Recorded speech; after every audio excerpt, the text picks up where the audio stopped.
Lahat ng bridges, no overtaking. Lahat ng tulay, kahit malapad na tulay, talaga may solid na kulay dilaw. Ibig sabihin po ay bawal ma-overtake. Okay, diretso lang mo tayo. Ayan, ma-traffic na area.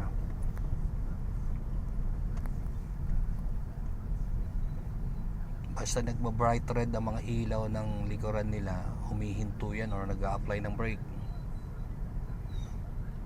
Si tricycle, may plano mag-right. Nakasignal light ng right. Pero nagbago isip, lipat naman ng left. May nakaparada sa gilid, naka-hazard. Okay lang pumarada sa gilid na naka-hazard basta yung driver nasa loob ng sasakyan. Bawal iwan. Oo, pero kapag unattended na, ayun, may driver sa loob. Ang ibig sabihin nun, madali lang yan, di siya magtatagal. Pero pag iniwan nyo na po, tapos naka-hazard, ang intention mo, pumarada ka talaga. Ayun po ang bawal na. Ibig sabihin, matagal ang parking na yun. Pero kung naka-hazard lang, tapos andun sa loob yung driver, okay lang.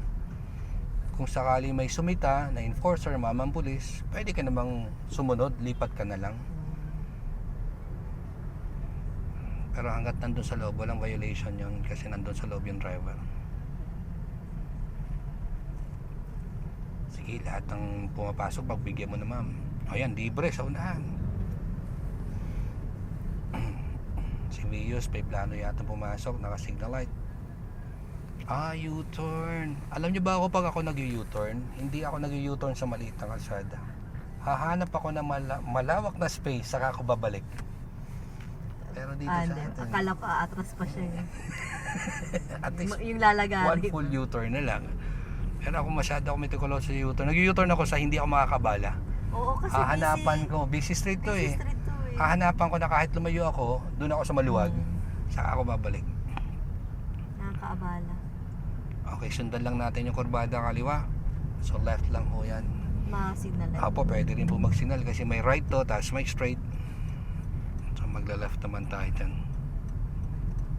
Watch out ka lang sa bawat corner, baka may lobas sa right side. Ayan naman tayo sa may release ng tren. So siyempre po sa tren, pag dumating ang tren, ang priority yung tren. Kaya may nakalagay dyan na stop, look, and listen. May bantay naman po ang PNR kapag may dadaan na tren. May schedule din. May schedule po. Pero ngayong araw na to, oras na to, wala pa. Pero bagala mo pa rin, mabilis ang tingin pa rin kaliwat kanan. Buti na yung sigurado. Meron kasi tayo isang klaseng tren, yung skate. Yung skate. Baka yun ang tumawid eh. Sunod ka lang po dyan sa naka-motorcycle na tatlo. Ang plano naman natin ay mag-diversion road. Malaking junction to. So the rule is crawl. Wala kasi itong enforcer, wala din traffic lights. So dahan-dahan ka lang magko-cross papunta sa kabila. Pakiramdaman. Pakiramdaman. Pwede ka mag-signal ma'am. Nang Left. Kasi doon ang punta natin. Makiramdam ka dyan sa mga kasama natin sa kalsada. Okay, pagdating sa helmet, iwasan pong gumamit ng ganung klase ng helmet na nutshell, that's bawal na. Dapat po half face or full face para sa inyong safety. bawal na po yung isa? Opo, yung sa ulo lang, bawal na po yung ganung helmet. Yung half lang, yung nutshell kung tawagin. Okay. Non-signalized pedestrian. Wala sa pedestrian pero patawarin niyo na po. Pag ganyan kuya, may violation. Sana. Dapat.